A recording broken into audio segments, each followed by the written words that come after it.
৪৮ দলের বিশ্বকাপ, নতুন নিয়ম, নতুন ইতিহাস আর একের পর এক চমক। গ্রুপ পর্ব শেষ হতেই ফুটবল বিশ্বে এখন আলোচনা মাঠে আসলে কি ঘটলো এই বিশ্বকাপে। কোথাও ইতিহাস তৈরি, কোথাও বিতর্ক, আবার কোথাও চোখের পলকে বদলে গেছে ভাগ্যের হিসাব। বিশ্বকাপের ইতিহাসে এমন দৃশ্য আগে দেখা যায়নি। মাঠের প্রতিপক্ষের সঙ্গে কথা বলার সময় মুখ ঢেকে ফেলেছিলেন প্যারাগুয়ের মিগেল আলমিরন। নতুন নিয়ম অনুযায়ী রেফারি দেখান লাল কার্ড। এক অদ্ভুত কারণে বিশ্বকাপের ইতিহাসে তৈরি হয় নতুন রেকর্ড। ২০২৬ বিশ্বকাপের সবচেয়ে বড় পরিবর্তন ৪৮ দল আর ১২ গ্রুপের নতুন ফরম্যাট। শেষ মুহূর্ত পর্যন্ত চলেছে হিসাব নিকাশ। তৃতীয় হয়েও কয়েকটি দল পেয়েছেন নকআউটের টিকিট। আবার ভালো খেলেও বিদায় নিতে হয়েছে কিছু দলকে। একটি ড্র, একটি গোল বদলে দিয়েছে পুরো সমীকরণ।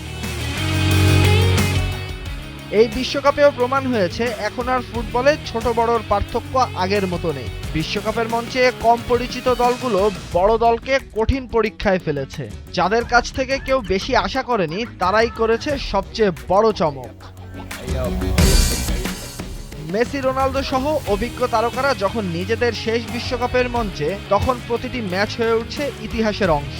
একদিকে রেকর্ডের লড়াই, অন্যদিকে বিদায়ের ভয়। তারকাদের প্রতিটি মুহূর্তই ছিল আলাদা নাটক। গ্রুপ পর্ব শেষ, কিন্তু গল্প শেষ নয়। কারণ ২০২৬ বিশ্বকাপের আসল নাটক এখন শুরু, যেখানে একটি ভুল মানেই বিদায়, আর একটি মুহূর্তেই পারে কাউকে ইতিহাসের পাতায় তুলে দিতে।